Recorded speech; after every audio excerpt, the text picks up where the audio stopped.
అమ్మా ఈ రోజు ఇంత కార్యక్రమం ఇంత ఘనంగా జరిగిన మీకు చాలా సంతోషంగా ఉంది. ఇక్కడికి కార్యక్రమానికి ఇచ్చేసిన మన స్థానిక కార్పొరేటర్ మా వదిన రాజు గారికి, గత 20 సంవత్సరాల నుంచి ఈ ప్రాంత ప్రజానీకానికి సేవ చేస్తున్న మన భోజూరు గారికి, ఈ డివిజన్ అధ్యక్షులు మా అన్న రామకృష్ణ గారికి, ముఖ్యంగా చాలా సంతోషం.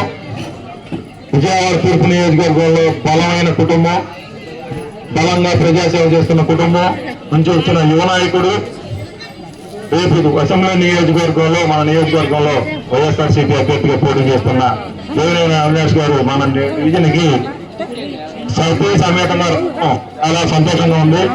వారికి వచ్చినందుకు మన కర్తవ్య ధనులతో వారికి విజయం చేకూరాలని అందరికీ పెట్టు చక్కడిల్లేలాగా అందరూ తప్పదు కూడా కోరుకుంటున్నాం.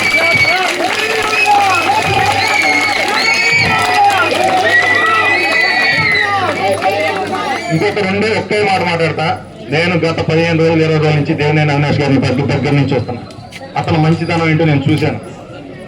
నా మీద చూపించిన ప్రేమ అభిమానంగా మా ప్రాంత ప్రజల మీద కూడా మీరు గెలిచిన తర్వాత చూపించాలని, ముఖ్యంగా ఈ ప్రాంతంలో నివసించే మోటార్ రంగ కార్మికులే కానీ పేద మధ్య తరగతి కాపు బడుగు బలహీన వర్గాలు బీసీ కులాలందరి మీద కూడా మీరు అండగా నిలబడాలని, ఏ సమస్య వచ్చినా అర్ధరాత్రి సైతం వచ్చి నిలబడతారని కూడా నమ్మి నేను వెనకాల పనిచేస్తాను.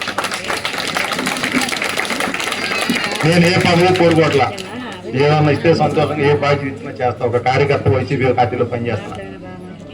మీరందరూ కూడా ఇలాగే ఆశీస్సులు అందించి జగన్ గారి ప్రభుత్వాన్ని మళ్ళీ ముఖ్యమంత్రిగా జగన్మోహన్ రెడ్డి గారిని నిలబెట్టుకోవాలని, కపట మాటలు కళ్ళబొల్లి మాటలు చెప్పే చంద్రబాబు నాయుడు గారిని ఓడించాలని చాలా మంచి మాటలు చెప్పాడు. నైస్ గా పాలకోవా మాటలు.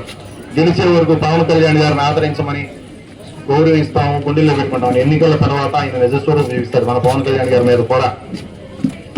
అవన్నీ మనసులో పెట్టుకుని జనసేన పార్టీని లేకుండా చేశారు విజయవాడ. అదే బాధతో మనందరికీ ఉంది. అందరూ గుర్తు పెట్టుకుని వైసీపీ పార్టీని, జగన్మోహన్ రెడ్డి గారిని, దేవినేని అవినాష్ గారిని, కేసీఆర్ నాని గారిని ఆదరించి గెలిపించాలని ఓట్లేసి 1వ నెంబరు మన ఎన్నికల గుర్తు అంటే 1వ నెంబరు ఫ్యాన్. 1వ నెంబరు నలుగురికి చాలా మంది 46 మంది పార్టీలో చేరికలు ఉన్నాయి.